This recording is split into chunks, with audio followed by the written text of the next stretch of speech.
ପାଟିପଡ଼ା ହାଇସ୍କୁଲରେ ପାଠ ପଢ଼ୁଥିଲି ମାମୁଁ ଘର ଠାକୁର ସାହି। ମୁଁ ମୋର ଜୀବନ କାଳ ଭିତରେ କେଉଁ ସାର୍ଙ୍କୁ ଦେଖିନଥିଲି, ଆଜି ଫାର୍ଷ୍ଟ ଟାଇମ୍ ଦେଖୁଛି 20 ବର୍ଷ ପରେ 15 ବର୍ଷ ପରେ।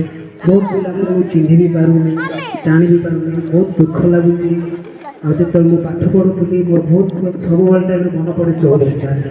କାହିଁକିନା ମୁଁ ଯେତେବେଳେ ଆଗରେ ବସୁଥିଲି ସାର୍ ବିଜ୍ଞାନ ପଢ଼ିବାକୁ ଆସୁଥିଲେ, ମୁଁ ଦେଖୁଥିଲି ସବୁବେଳେ ସାର୍ ଯେତେବେଳେ ତାଙ୍କ ଟାଇମ୍ଟା ପଳେଇ ଅନ୍ୟ ସାର୍ଙ୍କୁ ପଢ଼େ ମୁଁ ମଝି ପଡ଼େ। ସାର୍ ଆସି ମୋତେ ଦେଲେ ମହାରଣା କ'ଣ ପାଇଁ ତୁମେ ପଛକୁ ଯାଉଛ, ଆଗରେ କ'ଣ ପାଇଁ ବସିଲ? ସେଇ ଟାଇମ୍ଟା ମୋତେ ବହୁତ ମନେ ପଡ଼େ। ମୁଁ ସେଇ ଟାଇମ୍ ବହୁତ ମିସ୍ କରେ।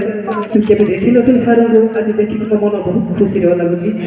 ମୁଁ ବହୁତ ଖୁସି ଲାଗୁଛି, ପିଲାଙ୍କୁ ଦେଖୁଛି, ମୋ ସାଙ୍ଗସାଥିମାନେ ଦେଖୁଛି, ଏତେ ଖୁସି ଲାଗୁଛି ଯେ ମୁଁ ସବୁ ଜିନିଷ ଆଜି ମୁଁ ପାଇଯାଇଛି। ମୋତେ ଏମିତି ଲାଗୁଛି ମୁଁ ସବୁ ଜିନିଷ ଆଜି ପାଇଯାଇଛି। ଆଉ